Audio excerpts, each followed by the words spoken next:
నమస్తే స్నేహితులారా, వాల్యూటూన్ కథలకు స్వాగతం. ఒక చిన్న గ్రామంలో రితు అనే అమ్మాయి ఉండేది. ఆమె కళ్లలో ఎన్నో కలలుండేవి.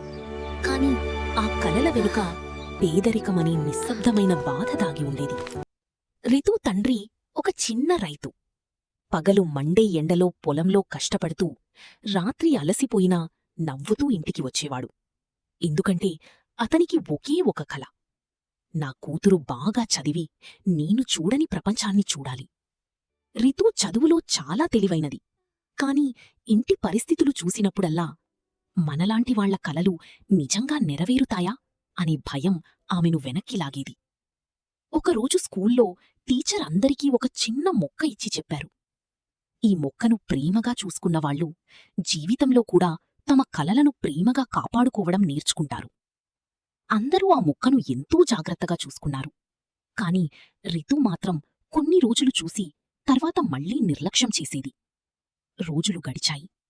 ఆ చిన్న మొక్క నెమ్మదిగా వాడిపోవడం మొదలైంది. అలాగే రితు కలలు కూడా మసకబారుతున్నాయి. ఆ సమయంలో ఆమె తండ్రి ఆరోగ్యం కూడా బాగలేదు. అయినా ప్రతి ఉదయం నొప్పిని దాచుకుని పొలానికి వెళ్లేవాడు. ఒక రాత్రి వర్షం చాలా బలంగా పడుతోంది. కరెంటు లేదు. ఇంట్లో అంతా చీకటి. మెరుపు వెలుగులో బయట ఏదో కదులుతున్నట్టు కనిపించింది.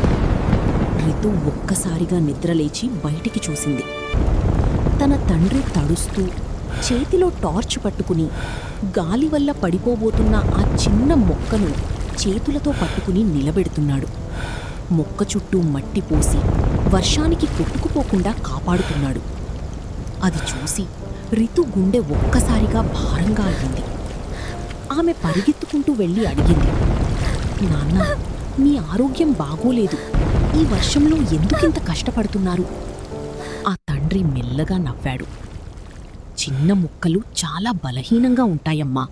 వాటిని సమయానికి కాపాడకపోతే పెద్ద చెట్టవ్వక ముందే విరిగిపోతాయి అని చెప్పి కాసేపు రితువైపు చూశాడు. కాని ప్రేమగా చూసుకుంటే మాత్రం ఒక చిన్న మొక్క పెద్ద చెట్టవుతున్నట్టు. అలాగే మన కలలను ముందు మనమే నమ్మాలమ్మా.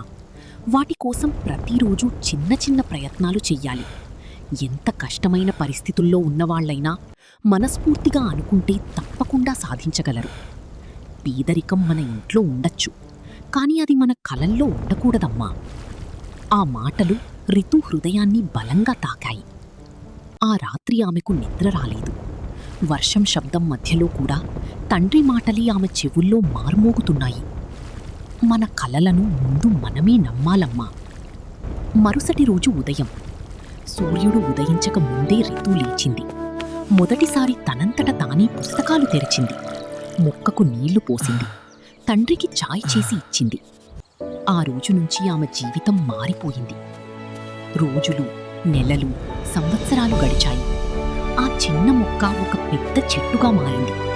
అలాగే రితు కూడా తన గ్రామంలోని అత్యుత్తమ విద్యార్థిగా ఎదిగింది. కొన్ని సంవత్సరాల తర్వాత అదే గ్రామానికి ఒక పెద్ద ఆఫీసర్ కారు వచ్చింది. గ్రామం మొత్తం ఆశ్చర్యంగా చూస్తోంది. కార్ డోర్ ఓపెన్ అయ్యింది. అందులోంచి రితు దిగింది. ఆమె మెడలో ఐడి కార్డ్, కళ్లలో ఆత్మవిశ్వాసం, ముఖంలో గర్వం. కాని ఇంటి ముందున్న ఆ చెట్టును చూసిన క్షణంలో మాత్రం ఆమె మళ్లీ చిన్నపిల్లలా మారిపోయింది. ఆ చెట్టు దగ్గరకు వెళ్లి దాని కొమ్మను మెల్లగా పట్టుకుని కన్నీళ్లు పెట్టుకుంది. ఎందుకంటే ఆ చెట్టు కేవలం ఒక మొక్క కాదు, ఒక తండ్రి ప్రేమ, ఒక కూతురు మార్పు, ఒక కుటుంబం కల. ఆమె తన తండ్రి దగ్గరకు వెళ్లి చేతులు పట్టుకుని మెల్లగా చెప్పింది, నాన్నా, ఆ రోజు మీరు కాపాడింది మొక్క కాదు, నా భవిష్యత్తు. ఆ తండ్రి కళ్లలో ఆనందభాష్పాలు మెరిశాయి. నీతి. కలలు కనడం మాత్రమే సరిపోదు, వాటిని మనమే నమ్మాలి. ఆ కలల కోసం ప్రతిరోజూ కష్టపడాలి. అప్పుడు మాత్రమే అవి నిజమవుతాయి. మా కథ మీకు నచ్చినట్లయితే లైక్ చేయండి, షేర్ చేయండి, సబ్స్క్రైబ్ చేయండి. ఇలాంటి మరెన్నో హార్ట్ టచింగ్ కథల కోసం మా ఛానల్కి సపోర్ట్ చేయండి.